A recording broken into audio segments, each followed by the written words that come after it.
بسم اللہ الرحمن الرحیم اللہ کے نام سے جو رحمان و رحیم ہے۔ اللہ کے نام سے جو رحمان اور رحیم ہے۔ الانعام نام۔ اس سورہ کے رکوع 16 اور 17 میں بعض انعام یعنی مویشیوں کی حرمت اور بعض کی حلت کے متعلق اہل عرب کے توہمات کی تردید کی گئی ہے۔ اسی مناسبت سے اس کا نام الانعام رکھا گیا ہے۔ زمانہ نزول۔ ابن عباس کی روایت ہے کہ یہ پوری سورہ مکہ میں بیک وقت نازل ہوئی تھی۔ حضرت معاذ بن جبل کی چچازاد بہن اسما بنت یزید کہتی ہیں کہ جب یہ سورت نبی صلی اللہ علیہ وسلم پر نازل ہو رہی تھی اس وقت آپ اونٹنی پر سوار تھے، میں اس کی نکیل پکڑے ہوئے تھی اور بوجھ کے مارے اونٹنی کا یہ حال ہو رہا تھا کہ معلوم ہوتا تھا اس کی ہڈیاں اب ٹوٹ جائیں گی۔ روایات میں اس کی بھی تصریح ہے کہ جس رات یہ نازل ہوئی اسی رات کو آپ نے اسے قلم بند کرا دیا۔ اس کے مضامین پر غور کرنے سے صاف معلوم ہوتا ہے کہ یہ سورت مکی دور کے آخری زمانے میں نازل ہوئی ہوگی۔ حضرت اسما بنت یزید کی روایت بھی اسی کی تصدیق کرتی ہے، کیونکہ موصوفہ انصار میں سے تھیں اور ہجرت کے بعد ایمان لائیں۔ اگر قبول اسلام سے پہلے محض بربنائے عقیدت وہ نبی صلی اللہ علیہ وسلم کی خدمت میں مکہ حاضر ہوئی ہوں گی تو یقیناً یہ حاضری آپ کی مکی زندگی کے آخری سال ہی میں ہوئی ہوگی۔ اس سے پہلے اہل یثرب کے ساتھ آپ کے تعلقات اتنے بڑے ہی نہ تھے کہ وہاں سے کسی عورت کا آپ کی خدمت میں حاضر ہونا ممکن ہوتا۔ شان نزول۔ زمانہ نزول متعین ہو جانے کے بعد ہم بآسانی اس پس منظر کو دیکھ سکتے ہیں جس میں یہ خطبہ ارشاد ہوا ہے۔ اس وقت اللہ کے رسول کو اسلام کی طرف دعوت دیتے ہوئے 12 سال گزر چکے تھے۔ قریش کی مزاحمت اور ستمگری اور جفاکاری انتہا کو پہنچ چکی تھی۔ اسلام قبول کرنے والوں کی ایک بڑی تعداد ان کے ظلم و ستم سے عاجز آ کر ملک چھوڑ چکی تھی اور حبش میں مقیم تھی۔ نبی صلی اللہ علیہ وسلم کی تائید و حمایت کے لیے نہ ابو طالب باقی رہے تھے اور نہ حضرت خدیجہ، اس لیے ہر دنیاوی سہارے سے محروم ہو کر آپ شدید مزاحمتوں کے مقابلے میں تبلیغ رسالت کا فرض انجام دے رہے تھے۔ آپ کی تبلیغ کے اثر سے مکے میں اور گرد و نواح کے قبائل میں بھی صالح افراد پے در پے اسلام قبول کرتے جا رہے تھے، لیکن قوم بحیثیت مجموعی رد و انکار پر تلی ہوئی تھی۔ جہاں کوئی شخص اسلام کی طرف ادنا میلان بھی ظاہر کرتا تھا اسے طعن و ملامت، جسمانی اذیت اور معاشی و معاشرتی مقاطعے کا ہدف بننا پڑتا تھا۔ اس تاریک ماحول میں صرف ایک ہلکی سی شعاع یثرب کی طرف سے نمودار ہوئی تھی، جہاں سے اوس اور خزرج کے با اثر لوگ آ کر نبی صلی اللہ علیہ وسلم کے ہاتھ پر بیعت کر چکے تھے اور جہاں کسی اندرونی مزاحمت کے بغیر اسلام پھیلنا شروع ہو گیا تھا۔ مگر اس حقیر سی ابتدا میں مستقبل کے جو امکانات پوشیدہ تھے انہیں کوئی ظاہر بین آنکھ نہ دیکھ سکتی تھی۔ بظاہر دیکھنے والوں کو جو کچھ نظر آتا تھا وہ بس یہ تھا کہ اسلام ایک کمزور سی تحریک ہے جس کی پشت پر کوئی مادی طاقت نہیں ہے، جس کا داعی اپنے خاندان کی ضعیف سی حمایت کے سوا کوئی زور نہیں رکھتا اور جسے قبول کرنے والے چند مٹھی بھر بے بس اور منتشر افراد اپنی قوم کے عقیدہ و مسلک سے منحرف ہو کر اس طرح سوسائٹی سے نکال پھینکے گئے ہیں جیسے پتے اپنے درخت سے جھڑ کر زمین پر پھیل جائیں۔ مباحث۔ ان حالات میں یہ خطبہ ارشاد ہوا ہے اور اس کے مضامین کو 7 بڑے بڑے عنوانات پر تقسیم کیا جا سکتا ہے۔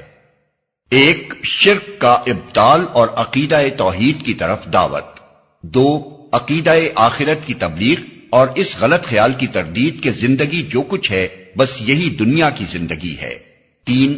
جاہلیت کے ان توہمات کی تردید جن میں لوگ مبتلا تھے۔ 4. ان بڑے بڑے اصول اخلاق کی تلقین جن پر اسلام سوسائٹی کی تعمیر چاہتا تھا۔ 5. نبی صلی اللہ علیہ وسلم اور آپ کی دعوت کے خلاف لوگوں کے اعتراضات کا جواب۔ 6. طویل جد و جہد کے باوجود دعوت کے نتیجہ خیز نہ ہونے پر آن حضرت صلی اللہ علیہ وسلم اور عام مسلمانوں کے اندر اضطراب اور دل شکستگی کی جو کیفیت پیدا ہو رہی تھی اس پر تسلی۔ 7. منکرین اور مخالفین کو ان کی غفلت و سرشاری اور نادانستہ خودکشی پر نصیحت، تنبیہ اور تحدید۔ لیکن خطبے کا انداز یہ نہیں ہے کہ ایک ایک عنوان پر الگ الگ یکجا گفتگو کی گئی ہو، بلکہ خطبہ ایک دریا کی سی روانی کے ساتھ چلتا جاتا ہے، اور اس کے دوران میں یہ عنوانات مختلف طریقوں سے بار بار چھڑتے ہیں اور ہر بار ایک نئے انداز سے ان پر گفتگو کی جاتی ہے۔ مکی زندگی کے ادوار۔ یہاں چونکہ پہلی مرتبہ ناظرین کے سامنے ایک مفصل مکی صورت آ رہی ہے، اس لیے مناسب معلوم ہوتا ہے کہ اس مقام پر ہم مکی صورتوں کے تاریخی پس منظر کی ایک جامع تشریح کر دیں، تاکہ آئندہ تمام مکی صورتوں کو اور ان کی تفسیر کے سلسلے میں ہمارے اشارات کو سمجھنا آسان ہو جائے۔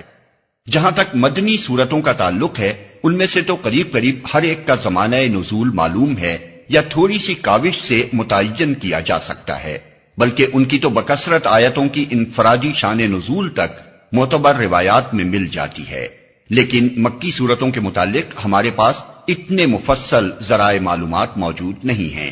بہت کم صورتیں یا آیتیں ایسی ہیں جن کے زمانہ نزول اور موقع نزول کے بارے میں کوئی صحیح و معتبر روایت ملتی ہو، کیونکہ اس زمانے کی تاریخ اس قدر جزئی تفصیلات کے ساتھ مرتب نہیں ہوئی ہے جیسی کہ مدنی دور کی تاریخ ہے۔ اس وجہ سے مکی صورتوں کے معاملے میں ہم کو تاریخی شہادتوں کی بجائے زیادہ تر ان اندرونی شہادتوں پر اعتماد کرنا پڑتا ہے جو مختلف صورتوں کے موضوع، مضمون اور انداز بیان میں اور اپنے پس منظر کی طرف ان کے جلی یا خفی اشارات میں پائی جاتی ہیں، اور ظاہر ہے کہ اس نوعیت کی شہادتوں سے مدد لے کر ایک ایک صورت اور ایک ایک آیت کے متعلق یہ تعین نہیں کیا جا سکتا کہ یہ فلاں تاریخ کو فلاں سن میں یا فلاں موقع پر نازل ہوئی ہے۔ زیادہ صحت کے ساتھ جو کچھ کیا جا سکتا ہے وہ صرف یہ ہے کہ ایک طرف ہم مکی صورتوں کی اندرونی شہادتوں کو اور دوسری طرف نبی صلی اللہ علیہ وسلم کی مکی زندگی کی تاریخ کو آمنے سامنے رکھیں، اور پھر دونوں کا تقابل کرتے ہوئے یہ رائے قائم کریں کہ کون سی صورت کس دور سے تعلق رکھتی ہے۔ اس طرز تحقیق کو ذہن میں رکھ کر جب ہم نبی صلی اللہ علیہ وسلم کی مکی زندگی پر نگاہ ڈالتے ہیں تو وہ دعوت اسلامی کے نقطہ نظر سے ہم کو 4 بڑے بڑے نمایاں ادوار پر منقسم نظر آتی ہے۔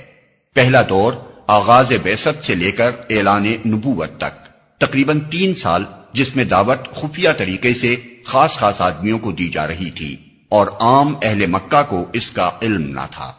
دوسرا دور اعلان نبوت سے لے کر ظلم و ستم اور فتنے کے آغاز تک، تقریباً 2 سال، جس میں پہلے مخالفت شروع ہوئی، پھر اس نے مزاحمت کی شکل اختیار کی، پھر تضحیک، استہزاء، الزامات، سب و شتم، جھوٹے پروپیگنڈا اور مخالفانہ جتھا بندی تک نوبت پہنچی، اور بالآخر ان مسلمانوں پر زیادتیاں شروع ہو گئیں جو نسبتاً زیادہ غریب، کمزور اور بے یار و مددگار تھے۔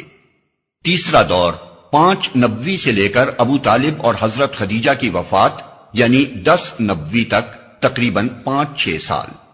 اس میں مخالفت انتہائی شدت اختیار کرتی چلی گئی۔ بہت سے مسلمان کفار مکہ کے ظلم و ستم سے تنگ آ کر حبش کی طرف ہجرت کر گئے۔ نبی صلی اللہ علیہ وسلم اور آپ کے خاندان اور باقی ماندہ مسلمانوں کا معاشی اور معاشرتی مقاطعہ کیا گیا، اور آپ اپنے حامیوں اور ساتھیوں سمیت شعب ابی طالب میں محصور کر دیے گئے۔ چوتھا دور 10 نبوی سے لے کر 13 نبوی تک، تقریباً 3 سال۔ یہ نبی صلی اللہ علیہ وسلم اور آپ کے ساتھیوں کے لیے انتہائی سختی و مصیبت کا زمانہ تھا۔ مکہ میں آپ کے لیے زندگی 2 بھر کر دی گئی تھی۔ طائف گئے تو وہاں بھی پناہ نہ ملی۔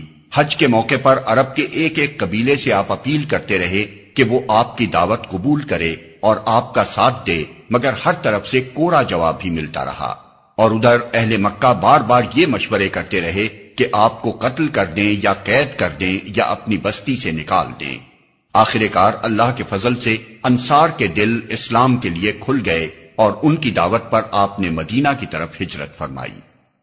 ان میں سے ہر دور میں قرآن مجید کی جو صورتیں نازل ہوئی ہیں وہ اپنے مضامین اور انداز بیان میں دوسرے دور کی صورتوں سے مختلف ہیں۔ ان میں بکثرت مقامات پر ایسے اشارات بھی پائے جاتے ہیں جن سے پس منظر کے حالات اور واقعات پر صاف روشنی پڑتی ہے۔ ہر دور کی خصوصیات کا اثر اس دور کے نازل شدہ کلام میں بہت بڑی حد تک نمایاں نظر آتا ہے۔ انہی علامات پر اعتماد کر کے ہم آئندہ ہر مکی سورہ کے دیباچے میں یہ بتائیں گے کہ وہ مکہ کے کس دور میں نازل ہوئی ہے۔